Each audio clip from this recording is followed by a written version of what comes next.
যারা মানুষকে হত্যা করবে, ইয়াজুল মাকতুল বিল কাতিল, হত্যাকারী, ইয়াজুল মাকতুল বিল কাতিল। মাকতুল মানে যাকে হত্যা করা হয়েছে। মাকতুল অর্থ কি?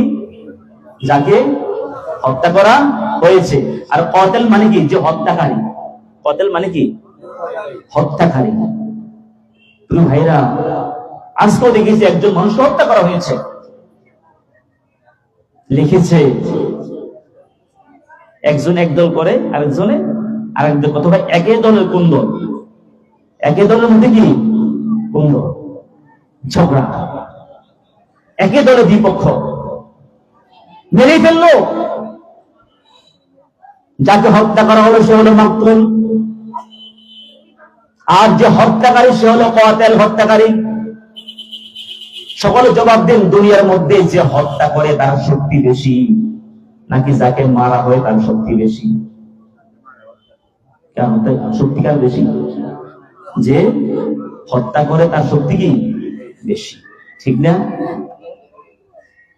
কিন্তু হাসরের ময়দানে আখিরাতে মাকতুল যিনি হবে, যাকে হত্যা করা হয়েছে, তিনি মন ভাবে যার উপরে জুলুম করা হলো, আল্লাহ তার শক্তি বাড়িয়ে দিবেন। আল্লাহু আকবার বলেন।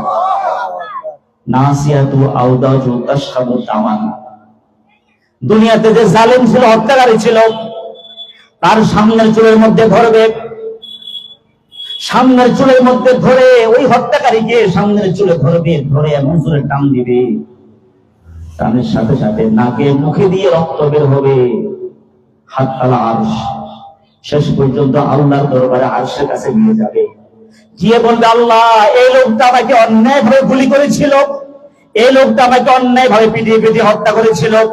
আল্লাহ তাআলা এই লোকটা আমাকে অন্যায় ভাবে আমার বিরুদ্ধে মামলা দিয়ে আমাকে বাজিতে ঝুলিয়েছে। আল্লাহ, আপনি তো হাকামুল হাকিমিন, দুনিয়াতে আমি বিচার পাই নাই, আল্লাহ আপনি বিচার করেন। সকলে জবাব দেন, সেদিন বিচার করবে কে? কে বিচার করবে? এই জন্য কোন জালিম আল্লাহর পাকড়াও থেকে বাঁচতে পারবে না। কথা ঠিক কিনা?